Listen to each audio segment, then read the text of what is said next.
Hello बच्चों, कैसे हैं आप सभी। उम्मीद करता हूं आप सभी बहुत अच्छे होंगे। बच्चों आ गया हूं आपके सामने एक बहुत अच्छा बेहतरीन लेक्चर लेकर, जो कि है आपका 10th क्लास साइंस में फिजिक्स का the human I and the colourful world. Topic आज का है हमारा टोटल इंटरनल रिफ्लेक्शन। बेटा, रिफ्लेक्शन होता है, ये रिफ्लेक्शन कहां से आ गया? हाँ, आया है, रिफ्लेक्शन के अंदर भी रिफ्लेक्शन आया है। वो क्या होता है बेटा, वो वही तो आज हम देखने वाले हैं। हमारे डेली इन्वायरमेंट में कितनी सारी चीजें होती हैं, रिफ्लेक्शन के अंदर रिफ्लेक्शन कहाँ आ जाता है वो आज हम देखेंगे। और टोटल इंटरनल रिफ्लेक्शन थोड़ा सा ये कंफ्यूज करने वाला बेटा कंसेप्ट है, लेकिन आज का ये टॉपिक देखने के बाद, आज की वीडियो देखने के बाद आपको ये कभी भी आप इसमें कंफ्यूज नहीं होंगे। ये मेरा आपसे प्रॉमिस है बेटा। ठीक है बच्चों, चले बेटा स्टार्ट करते हैं। Total internal reflection, copy, pen, eraser, sharpener, protractor, compass, सब कुछ अपने पास रख लीजिए बेटा। चलिए स्टार्ट करते हैं बेटा। Total internal reflection, reflection. चलिए बेटा, ये आप देख रहे हैं, आप देखते हैं बेटा, जब एक रिफ्रैक्शन और रिफ्लेक्शन आपने पढ़ा था, तो रिफ्लेक्शन एक फिनोमिना, जैसे आपने बॉल को एक कहां आपने एक दीवार पे फेंक के मारा तो टकरा के वापस आई। वहीं बेटा एक रिफ्रैक्शन होता है।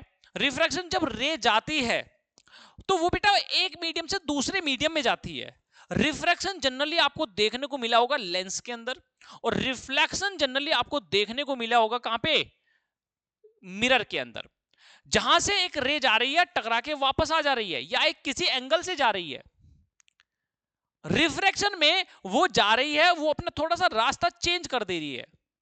होता क्या है बेटा, जब रे एक मीडियम से दूसरे मीडियम में जाती है तो वो अपनी स्पीड चेंज करती है, और वहीं स्पीड चेंज करने में वहीं हल्का सा रास्ता अलग कर लेती है अपना। समझे बच्चों? जैसे आप पेन को, आप एक गिलास में पानी लो और उसमें आप पेन को डुबा दो, तो बेटा आपकी जो रेज आएगी बेटा, तो वो पानी में जाने के बाद थोड़ी सी बैंड होगी। इसलिए एक्चुअल में जहां पेन होता है वहां पेन आपको दिखाई नहीं देता है। यही रीजन है बेटा, यही है हमारा रिफ्रैक्शन। तो यही रिफ्रैक्शन के अंदर आज हम पढ़ेंगे टोटल इंटरनल रिफ्लेक्शन। चलिए बच्चों, अब ये है बेटा, ये हमारा टॉर्च, ये हमारा कौन सा, एक हमारा लाइट का सोर्स है। ये हमारा लाइट का सोर्स है। इसको हम ऊपर कर देते हैं। ये रहा लाइट का सोर्स। थोड़ा सा आराम से समझेंगे बेटा, थोड़ा सा आराम से समझेंगे। अब ये देखिए बेटा, पहले मैं आपको बता देता हूं बेटा कि नॉर्मल क्या होता है। सबसे पहले मैं आपको बताता हूं नॉर्मल क्या होता है। ये हमारा एक सरफेस है, ये हमारा एक सरफेस है। कौन सा? डेंसर मीडियम, यानी कि वाटर है। पहले मैं आपको बताता हूं बेटा, रेयर मीडियम, डेंसर मीडियम क्या होता है। रेयर मीडियम वो होता है जिसमें रे की स्पीड, लाइट की स्पीड ज्यादा होती है। डेंसर मीडियम वो होता है जिसमें स्पीड कम होती है। समझे बेटा? मान लिया बेटा, जैसे वाटर है, तो वाटर और एयर का अगर हम कंपैरिजन करें, वाटर और एयर, तो वाटर हमारा डेंसर मीडियम हो गया और एयर हमारा रेयर मीडियम हो गया। क्योंकि बेटा जिस मीडियम में स्पीड ज्यादा होती है, दो मीडियम के कंपैरिजन में जिस मीडियम में स्पीड ज्यादा होती है वो हमारा रेयर मीडियम होता है। जिसमें स्पीड कम होती है वो हमारा डेंसर मीडियम होता है। तो बेटा देखिए, सिंपल फिनोमिना आपने पढ़ा होगा, रिफ्रैक्शन में आप पढ़ के आ रहे हो। वो क्या पढ़ के आ रहे हो? जो ये हो गया बेटा नॉर्मल। अब बच्चों नॉर्मल आप बताओगे मुझे, नॉर्मल क्या होता है? नॉर्मल सरफेस पर जो 90 डिग्री पर जो एक लाइन होती है उसको हम क्या बोलते हैं? नॉर्मल कहते हैं। क्या कहते हैं बच्चों? जो सरफेस पर, रिफ्रैक्टेड सरफेस पर, एक मीडियम के सरफेस पर जो लाइन 90 डिग्री पर होती है उसको हम क्या कहते हैं बेटा? नॉर्मल कहते हैं। ये समझ गए आप? तो बेटा समझिए, अब यहां पर ये हमारा हो गया बेटा एंगल ऑफ इंसिडेंस। क्या हो गया बेटा? Angle of incidence. अब जब रे जाती है एक मीडियम से दूसरे मीडियम में, यानी कि जब डेंसर से रेयर में जाती है, तो याद करो बेटा, रे अवे फ्रॉम द नॉर्मल जाती है। कहां जाती है बच्चों? अवे फ्रॉम द नॉर्मल जाती है। तो बेटा ये हमारा नॉर्मल हुआ, तो रे जानी तो बेटा ऐसे थी, सीधी जानी थी, लेकिन ये हल्की सी बैंड हो जाएगी। समझ आए बेटा? तो ये अवे फ्रॉम द नॉर्मल जा रही है। ये देखो बेटा, away from the normal bend हो रही है। अगर रे रेयर मीडियम से डेंसर मीडियम में आए तो बैंड होगी टुवर्ड्स द नॉर्मल। ये कंसेप्ट बेटा आपका क्लियर हुआ कि नहीं हुआ बच्चों? टुवर्ड्स द नॉर्मल कब? When ray enter from rarer medium to denser medium it bend towards the normal. ठीक है बच्चों, तो यहां पर बेटा ये कंसेप्ट आपको क्लियर हुआ। अब हम चलते बेटा कहां?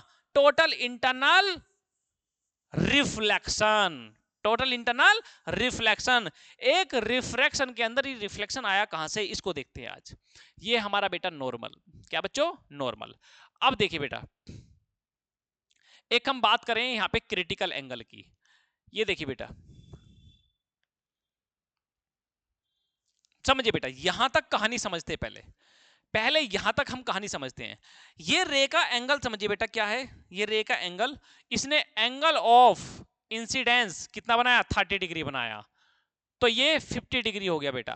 ठीक है, यहां इसने 35 डिग्री बनाया, ये हमारा एंगल ऑफ रिफ्रैक्शन हमारा 70 डिग्री हो गया, ये हमारा 40 डिग्री एंगल ऑफ इंसिडेंस। तो एंगल ऑफ रिफ्रैक्शन हमारा 90 डिग्री हो गया।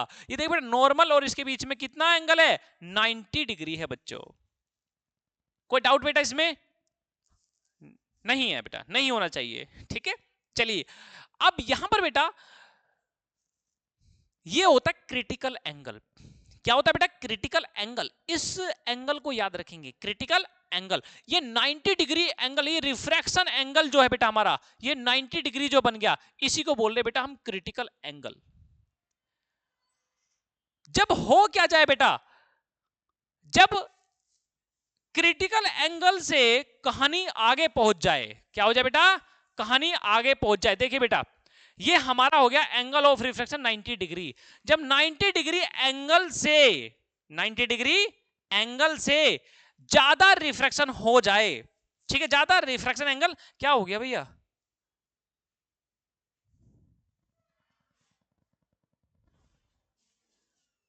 हो क्या गया?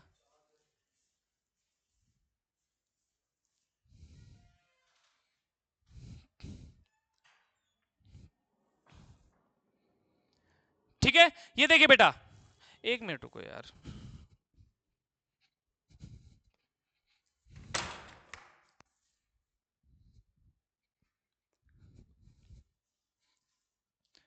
समझे बेटा? देखिए, तो यहां पे बेटा हमारा जो रिफ्रैक्शन एंगल है वो कितना बेटा? 90 डिग्री है। ध्यान दीजिए, जब यहां पर एंगल क्रिटिकल एंगल से ज्यादा पहुंच जाए, क्रिटिकल एंगल से ज्यादा पहुंच जाए, तो बेटा वहां होगा हमारा टोटल इंटरनल रिफ्लेक्शन। क्या होगा? टोटल इंटरनल रिफ्लेक्शन यहां होगा बेटा। अब ये रे बाहर नहीं जाएगी, ये रे बाहर नहीं जाएगी, ये रिफ्लेक्ट होकर ये कहां? मीडियम के अंदर ही हो जाएगी। इसको बोलेंगे हम टोटल इंटरनल रिफ्लेक्शन। ये देखिए बेटा, समझे बेटा? उम्मीद करता हूं बेटा इसमें आपको कोई भी डाउट नहीं होगा। अब देखते हैं हम कि टोटल इंटरनल रिफ्लेक्शन के क्या क्या फिनोमेना होते हैं हमारे डेली इंटरनल इन्वायरमेंट में। ठीक है, अब देखते हैं बेटा, ये देखिए हो गया ये टोटल इंटरनल रिफ्लेक्शन। चलिए बेटा, ये देखिए टोटल इंटरनल रिफ्लेक्शन। अब आगे समझते हैं बेटा, experiment showing total internal reflection. ये देखिए बेटा, हमने एक सोर्स लिया लाइट का, और लाइट को हमने इसको क्रिटिकल एंगल से हमने ज्यादा रखा। क्रिटिकल एंगल से जब ज्यादा हो जाएगा तो वही टोटल इंटरनल रिफ्लेक्शन हो जाएगा। बात समझिए बेटा, यहाँ पे रे बाहर नहीं जाएगी। आप अपने घर पर भी करके देख सकते हो। जरूरी नहीं है आप वाटर से कोई रे पास कराओ, उसे सरफेस से आप क्रिटिकल एंगल से ज्यादा ले जाओ तो वो अंदर ही रिफ्लेक्ट हो जाएगी। समझे बच्चों? अब आगे देखो, ये देखो बेटा, ray of light getting reflected from the surface of the water. समझे? ये हमेशा याद रखना बेटा।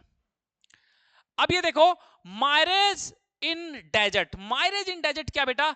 मतलब एक जो जगह, जो मतलब जो चीज जहां पर है, जो चीज जहां पर है वहां पर एक्चुअल पोजीशन में दिखाई ना दे, वो दूसरी जगह, दूसरी पोजीशन, दूसरी लोकेशन पर दिखाई दे, उसको बोलते हैं बेटा हम मायरेज। ठीक है, तो बेटा है क्या डेजर्ट में होता क्या बेटा? ये जो रे होती है ना, रे वो डिफरेंट मीडियम से पास होती है। डिफरेंट मीडियम से पास होते होते होते तो उसमें रिफ्रैक्शन हो जाता है, और रिफ्रैक्शन इतना हो जाता है कि जो चीज जहां पर होती है वो हमें दूसरी जगह दिखाई देती है। इसको बोलते हैं मायरेज। अब जैसे मान लिया भाई, गर्म एयर ठंडी एयर, गर्म एयर ठंडी एयर, ऐसे मतलब लेयर होती है बेटा। उन लेयर से जब क्या उन लेयर से जब एक रे पास होगी तो वो अपना क्या रास्ता चेंज करती है। जब वो रास्ता अपना चेंज करती है तो बेटा हमें कंडीशन मिलती है माइरेज की। ठीक है बेटा, तो यहां पर देखिए, तो यहां हमें जो ये पेड़ दिखाई दे रहा है ये हमें उल्टा दिखाई दे गया। ये हमें कैसे दिखाई देगा बेटा? उल्टा दिखाई देगा। जहां एक्चुअल में है वहां नहीं हमें दिखाई दे रहा, ये हमें उल्टा दिखाई दे गया। ठीक है बच्चों, यहां पे देखिए, inverted image of the tree is seen, ये बिकॉज ऑफ माइरेज। अब यहां पर देखिए बेटा, the water that you can see is actually the reflection of a blue sky on the ground due to mirage. बेटा ये देखो, डेजर्ट में आपको एक ब्लू मतलब एक पानी दिखाई देगा, पानी दिखाई देगा। एक्चुअल में बेटा वो पानी नहीं होता है, वो एक माइरेज इफेक्ट होता है। क्या बच्चों? माइरेज इफेक्ट होता है। आप गर्मियों में कभी रोड पर चल रहे हैं, कार में चल रहे हैं, तो बेटा आपने कभी महसूस किया होगा कि आपको कभी कहीं कहीं ऐसा दिखाई देता है जैसे पानी रोड पे बिछड़ा हो, पानी रोड पर पड़ा हो। वो बेटा क्या है, क्या इफेक्ट है? वो माइरेज इफेक्ट है। वो एक्चुअली में पानी नहीं होता है, वो हमारा टोटल इंटरनल रिफ्रैक्शन की वजह से बेटा वो चीजें कंडीशन दिखाई देती है। समझे बच्चों? वो हमारा वो वाटर नहीं होता है। वो आप देखोगे वाटर कभी कभी जब गर्मियों में, जैसे बेटा जून जुलाई की गर्मी हो और आप रोड पर निकल गए हो, कार में बैठे हुए हो और सामने आप देख रहे हो, तो आपको आगे ही आगे कुछ जगह जगह पर आपको ऐसा लगेगा जैसे पानी पड़ा हो, पानी पड़ा हो, लेकिन पानी नहीं होता बेटा। वो एक्चुअली वो माइलेज इफेक्ट होता है। समझे बच्चों? ये देखो बेटा, ये हमारा वही इफेक्ट है। अब आगे देखते हैं बेटा हम, have you seen water on highway on road in summer season on a hot afternoon? ये बेटा वो मैंने आपको बताया, ये वो कंसेप्ट है बेटा। देखिए, आप साइंस को समझिए, बिल्कुल प्रैक्टिकली समझिए। आप, मैं तो आपसे ये कहूंगा बेटा, साइंस एक प्रैक्टिकल समझने का सब्जेक्ट है, प्रैक्टिकली समझने का सब्जेक्ट है। साइंस आपका ये रटने का सब्जेक्ट नहीं है बेटा, कि रट रट मारे जा रहे हैं, रट्टा मारे जा रहे हैं, रट्टा मारे जा रहे हैं। अरे होगा क्या बेटा? साइंस है क्या? साइंस जो भी anything which we study, we learn in practical way, जिन्हें हम प्रैक्टिकली समझते हैं, प्रैक्टिकली सीखते हैं, उसे हम साइंस कहते हैं। Home science, computer science, art science, ये कितनी साइंस होती है बेटा। इनमें क्या करते हैं हम? सारा सब कुछ हम प्रैक्टिकली सीखते हैं। तो इस तरीके से अगर आप बेटा साइंस को सीखेंगे तो बेटा बहुत अच्छा रहेगा। सीखने पे ध्यान दो बेटा, रट्टाफिकेशन पे ध्यान बिल्कुल मत दो, बिल्कुल मत दो रट्टाफिकेशन पे ध्यान, सीखने पे ध्यान दो। मेरी आप सभी बच्चों से रिक्वेस्ट है, आप सीखोगे तभी आप भविष्य में सिखाओगे, अदरवाइज बेटा रट्टाफिकेशन तो बस ये है कि आपने खाया और उसे जाके उलग दिया, मतलब रट्टाफिकेशन किया और लिख दिया, उसका कोई फायदा नहीं होगा बेटा। साइंस को जब तक आप प्रैक्टिकली देख देख के नहीं सीखोगे, आप बेटा क्या ही इसमें कर पाओगे, क्या इसमें परफॉर्म कर पाओगे? ये इसमें आपके भविष्य का सवाल है बेटा। भविष्य को देखते चलिए, साइंस को आप प्रैक्टिकली सीखिए। चलिए बेटा, the mirage to occur there has to be total internal reflection. ये भी किसकी वजह से बेटा? टोटल इंटरनल रिफ्लेक्शन की वजह से होता है। चलिए बेटा, light should travel from denser medium to rarer medium, किस किस वजह से होता है? Light should hit in angle greater than critical angle, जब क्रिटिकल एंगल से ज्यादा हो जाता है एंगल, तब हमारा टोटल इंटरनल रिफ्लेक्शन होता है। चलिए बेटा, अब होता है dispersion of white light. Dispersion of white light क्या होता है? अब जो सन से जो रे आ रही है वो जनरली हमें व्हाइट दिखती है, लेकिन एक्चुअली में क्या वो व्हाइट होती है? नहीं बेटा। जब उसको डिस्पर्स किया गया, जब उसको डिस्पर्स किया गया, किसने डिस्पर्स किया बेटा? किसने डिस्पर्स किया? न्यूटन चाचा ने उसको डिस्कवर किया। न्यूटन चाचा ने डिस्कवर किया और उन्होंने पाया कि इसमें 7 कलर होते हैं। उन्होंने एक व्हाइट रे को उन्होंने प्रिज्म से पास कराया और वो 7 कलर में टूट गई रे। समझे बेटा? क्यों टूटी? क्योंकि बेटा स्पीड के कारण वो टूट गई। क्या? स्पीड के कारण वो टूट गई। Red, orange, yellow, green, blue, indigo, violet. अब इसको आप ऐसे पढ़े बेटा, विबग्योर। विबग्योर से आप इसको याद रखेंगे, विबग्योर। विबग्योर से आप इसके 7 कलर इसके याद रखेंगे। सबसे ज्यादा वेवलेंथ होती है बेटा रेड कलर की। रेड कलर हमें सबसे ज्यादा चमकता है, इसलिए जितने भी डेंजर सिग्नल होते हैं या कोई भी सिग्नल होते हैं बेटा, वो हमारे रेड होते हैं, जनरली वो दिखाई दे जाते हैं आसानी से। चलिए वो तो हम आगे ही पढ़ेंगे बेटा, ठीक है? समझे बेटा? ये देख लीजिए, कॉपी करते चलना बेटा अच्छे से, बहुत अच्छे से। The phenomena of splitting of white light by the prism into its constituent colour is known as dispersion. कोई कंफ्यूजन बेटा इसमें? एक व्हाइट लाइट का उसके सातों कलर में उसका ब्रेक होना, टूटना, वही कहलाता है क्या? Dispersion of white light, dispersion of white light. और the band of colours is called spectrum. सातों कलर का जो बैंड होता है बेटा उसको हम बोलते हैं स्पेक्ट्रम। ठीक है बच्चों, ये एक एक पॉइंट बेटा पढ़ते चलना। The cause of dispersion of white light is the change in speed of light with wavelength. ठीक है, वेवलेंथ के साथ में इसकी जो स्पीड चेंज होती है एक मीडियम में, गिलास के अंदर, उसी की वजह से बेटा ये क्या, सातों कलर अलग अलग स्पीड से निकलते हैं, इसलिए हमें सात कलर दिखाई दे जाते हैं। ठीक है बच्चों, ये हमारा बेटा क्या, ये क्या बेटा हमारा लैम्डा मिनिमम, और ये देख लीजिए ये मैक्सिमम, ये मैक्सिमम बेटा, ये एंगल है क्या बेटा, ये एंगल, ये बेटा मिनिमम एंगल और ये मैक्सिमम एंगल। ठीक है बच्चों, ये डेल्टा मिनिमम और डेल्टा मैक्सिमम। ये वेलोसिटी मैक्सिमम यानी कि रेड की सबसे ज्यादा वेलोसिटी रहती है, और बेटा जो हमारा वोयलेट कलर है इसकी सबसे कम वेलोसिटी रहती है। समझिए बच्चों, तो वेलोसिटी सबसे ज्यादा किसकी बेटा, रेड की, और वोयलेट की सबसे कम वेलोसिटी। ठीक है बच्चों, मिनिमम का मतलब MIN का मतलब मिनिमम, MAX का मतलब मैक्सिमम। अब ये देखो बेटा, ये व्हाइट लाइट है, क्या बेटा, white light, combination of white light. देखिए आप दो प्रिज्म को उल्टा करके जोड़ दो, दो प्रिज्म को आप क्या करो बेटा, उल्टा करके जोड़ दो, तो उसमें क्या है, कोई भी डिस्पर्जन नहीं होगा उसमें। ये देख लीजिए बेटा, यहां से ये डिस्पर्स हो गई, अब इसको हमने उल्टे प्रिज्म से क्या किया, पास कराया, तो ये वापस ये व्हाइट में कन्वर्ट हो गई।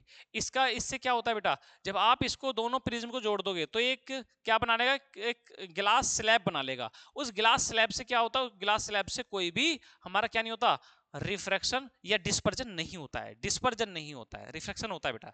ठीक है, डिस्पर्जन नहीं होगा, hence there is no dispersion in glass slab.